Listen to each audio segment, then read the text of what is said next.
Jomlah, bangunlah. Jomlah shopping raya. Pukul berapa? Pukul 12 lah. Jomlah Apa shopping raya.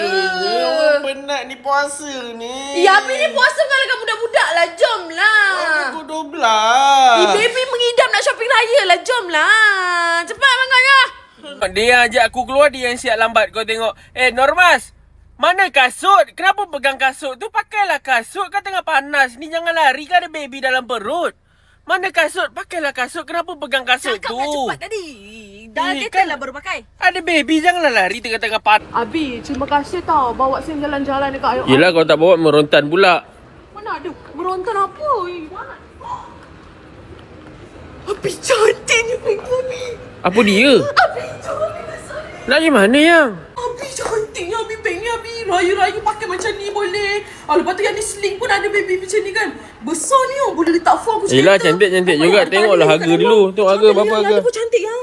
Yang ni lagi besar sikit yang ni kecil sikit. Yelah, harga berapa harga? Tak habis-habis lah pasal harga lah. Oh, RM74 je. Belilah 10, ingat mahal sangat. 10 yang? Betul yang? Semua ni boleh? Ambil. Yang. Ingat ratus ribu. Kalau macam tu tak payah tanya lah kecil ke besar. Semua lah kan. Ambil Harga dua ni. 10 kan? Yang ni boleh buat macam gini. Yang ni pun macam-macam boleh letak ni duit. Duit raya kepuk-kepuk pun lagi boleh letak ni yang. Dia punya heel tu banyak lah yang. Yang tu macam heel sayang je yang Abi beli tu. Memanglah ni kan Abi beli hari tu. Abi kali ni saya nak yang lain pula lah. Biar macam tinggi sikit lah ni. Kan boleh je kan?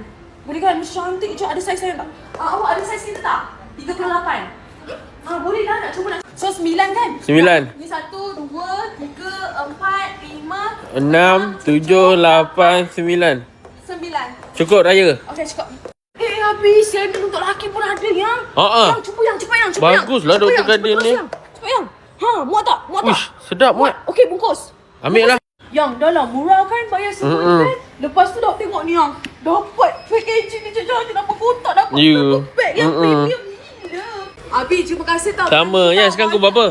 Sekarang pukul berapa? Pukul berapa baru? Yang. Ha? Yang. Ish, buka yang. Cepat yang.